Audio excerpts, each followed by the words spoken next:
Today we're dealing with the elephant in the room, beauty. And there's something that might surprise you.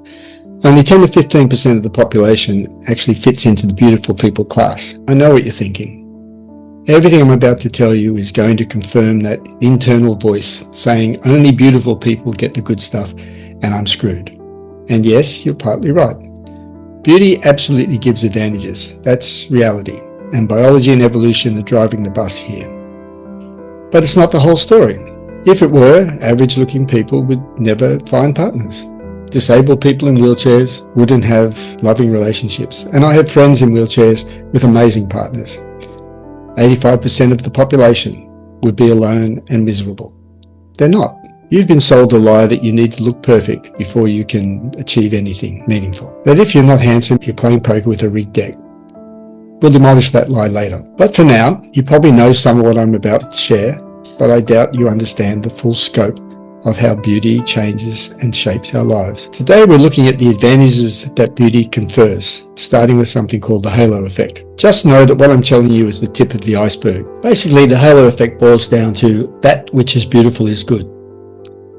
Good-looking people are automatically perceived as accessible, honest, successful, content, friendly, intelligent, sociable, exciting, creative, and busy. On the other hand, non-beautiful people, they're more likely to be seen as unsociable, discontented, lazy, unintelligent, unimaginative, unfriendly, unsuccessful, boring, inaccessible, and dishonest. But how deep does this beauty bias run?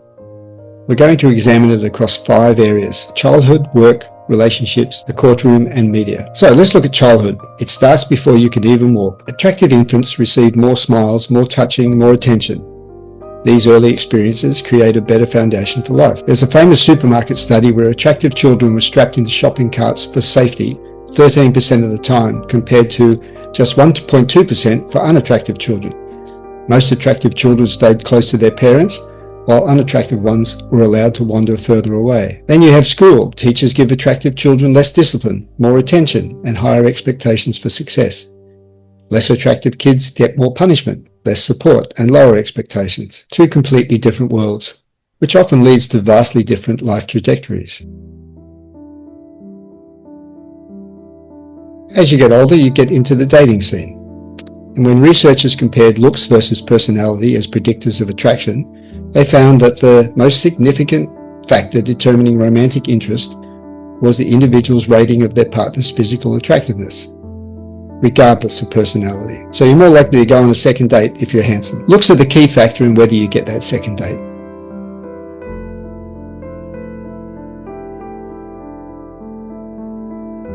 As for marriage, physically attractive women, for instance, are more likely to date more often, marry earlier, and marry successful men. The least attractive women are 10 times more likely to never marry compared to the most attractive. This leads me to a personal experience where I was visiting a friend at a courthouse in Brisbane, Australia. She was a federal court judge. But as I walked up to the courthouse, I noticed that there were all these gorgeous looking women around the courthouse. And then I went inside and there were more attractive women in there. And I went up to one of the security guys and I said, what's the story today? Like, is this a models convention or something? And he said, oh no, this is the day that the lawyers get sworn in. And these were the girlfriends and wives of those lawyers. That courthouse experience demonstrates something worth noting.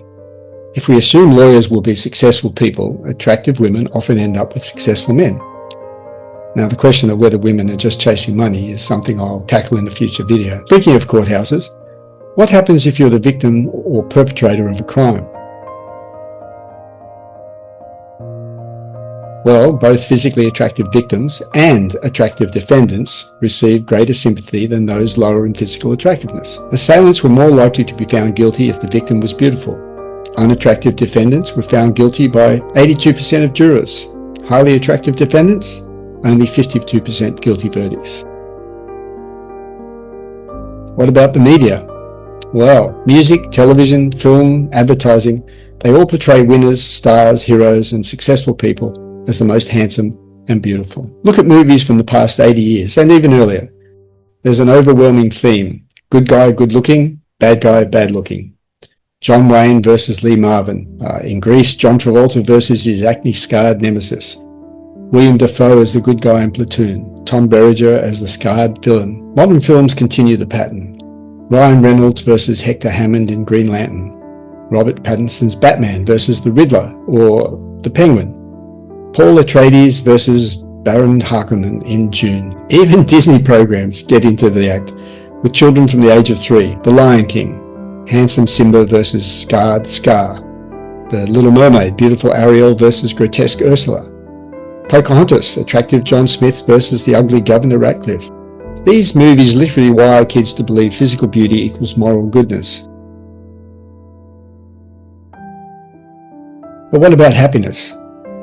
Are beautiful people happier? The halo effect makes us think so, but strangely, not particularly. The one area where they do seem happier is in attracting mates. Attractive people have more dating options, find partners more easily, and report higher relationship satisfaction. Perhaps that's because they have more choice. But overall life satisfaction, the research suggests the benefits are more limited than people assume.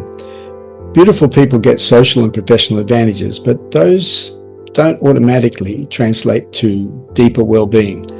Some studies show attractive people struggle with authenticity, wondering if people like them for who they are or how they look. The happiness boost seems strongest in areas directly tied to social interaction.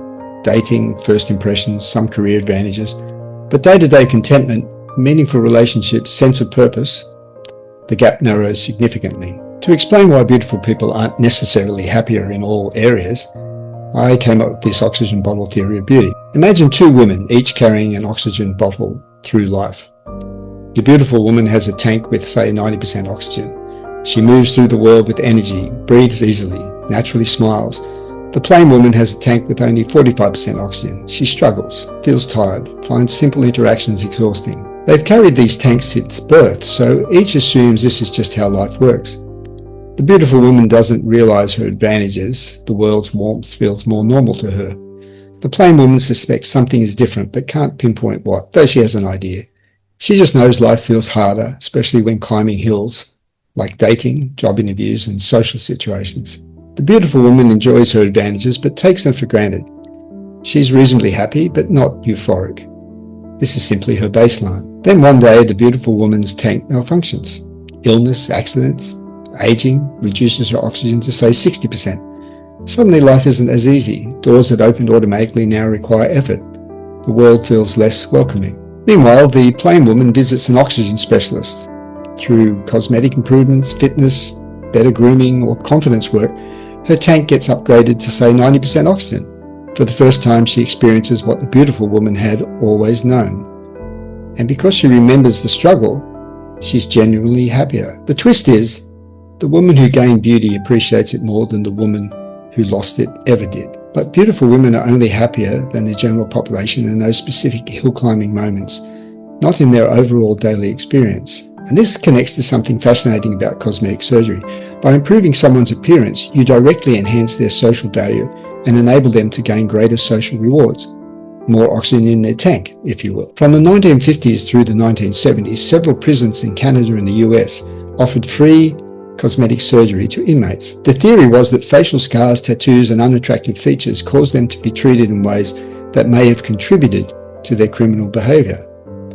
While many of these studies had methodological flaws, the recidivism rate, that's people returning to prison after release, was significantly lower amongst those who received cosmetic surgery.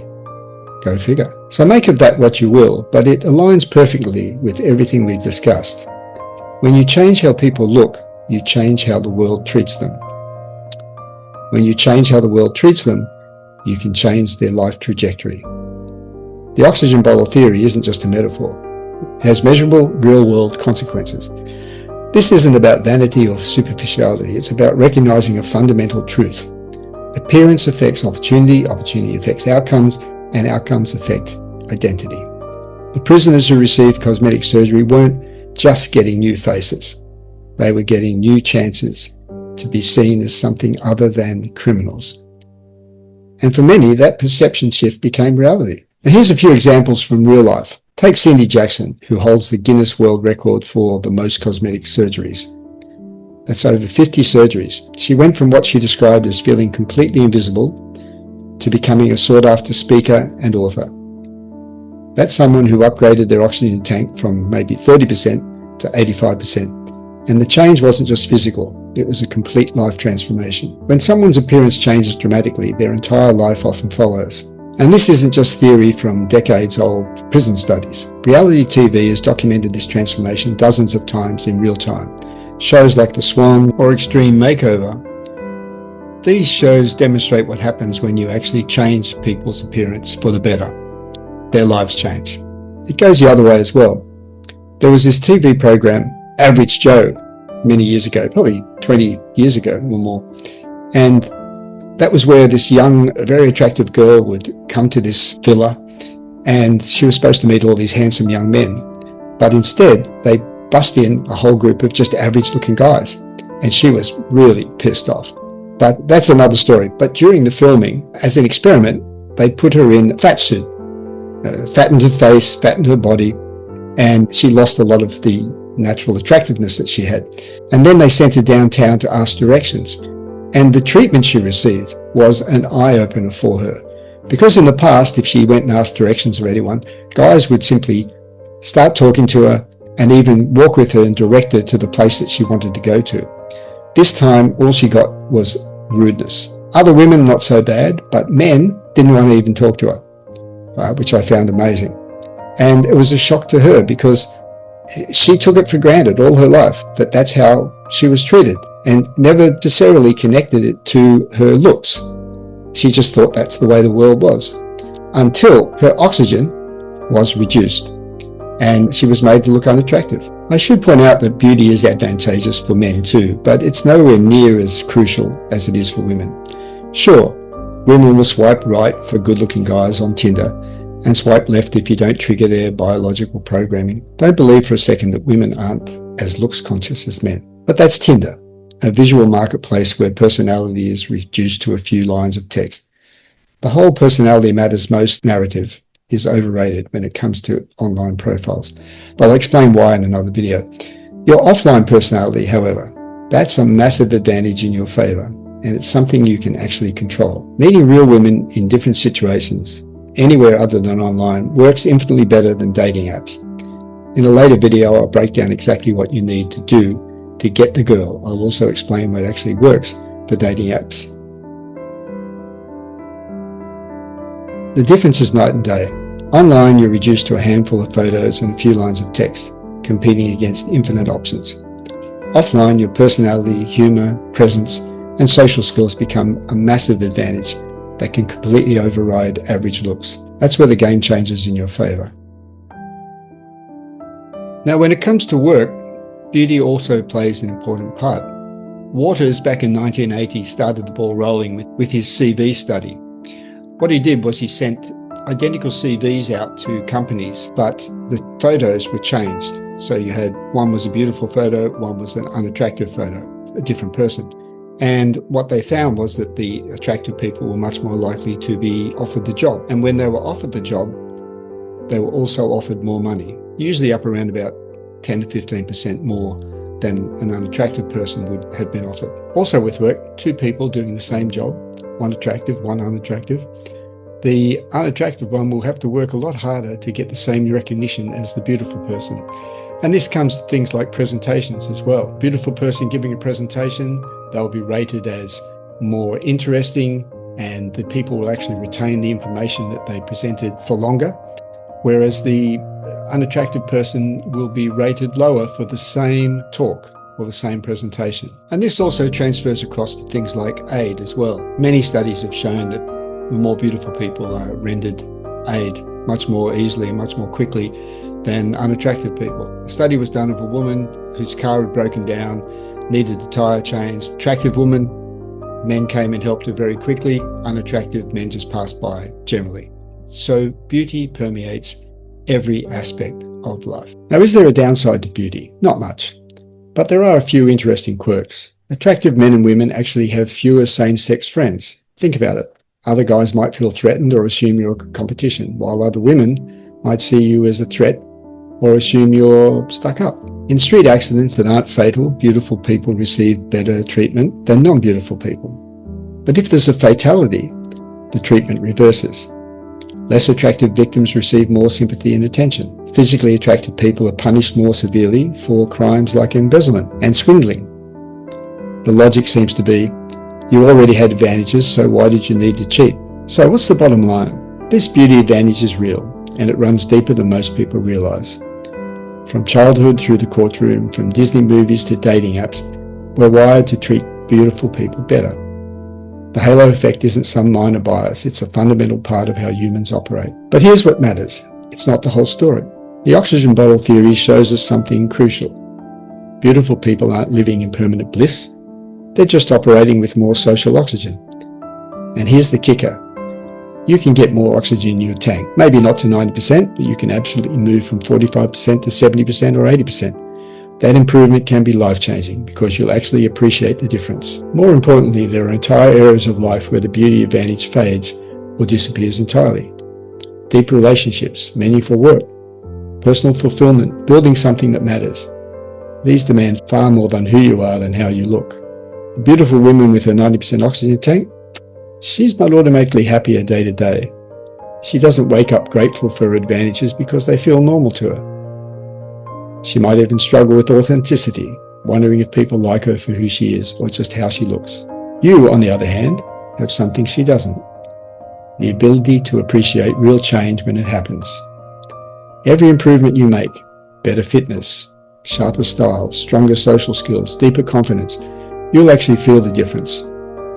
That gratitude and awareness can make you genuinely happier than someone born beautiful who takes it all for granted. In upcoming videos, I'll show you exactly how to increase your oxygen levels and improve your chances, not just with women, but in most aspects of life.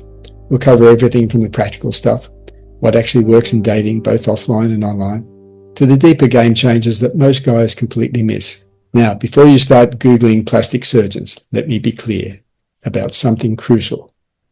Cosmetic surgery isn't nearly as important for men as it is for women. In the animal kingdom, it's usually the males who are the peacocks, the pretty ones trying to attract mates. But humans flip that script. Women face far more pressure to be physically beautiful, which means men have more room to compensate with other qualities. Your personality, confidence, humour, social skills, career success, even just being genuinely interesting can dramatically increase your oxygen levels without going under the knife.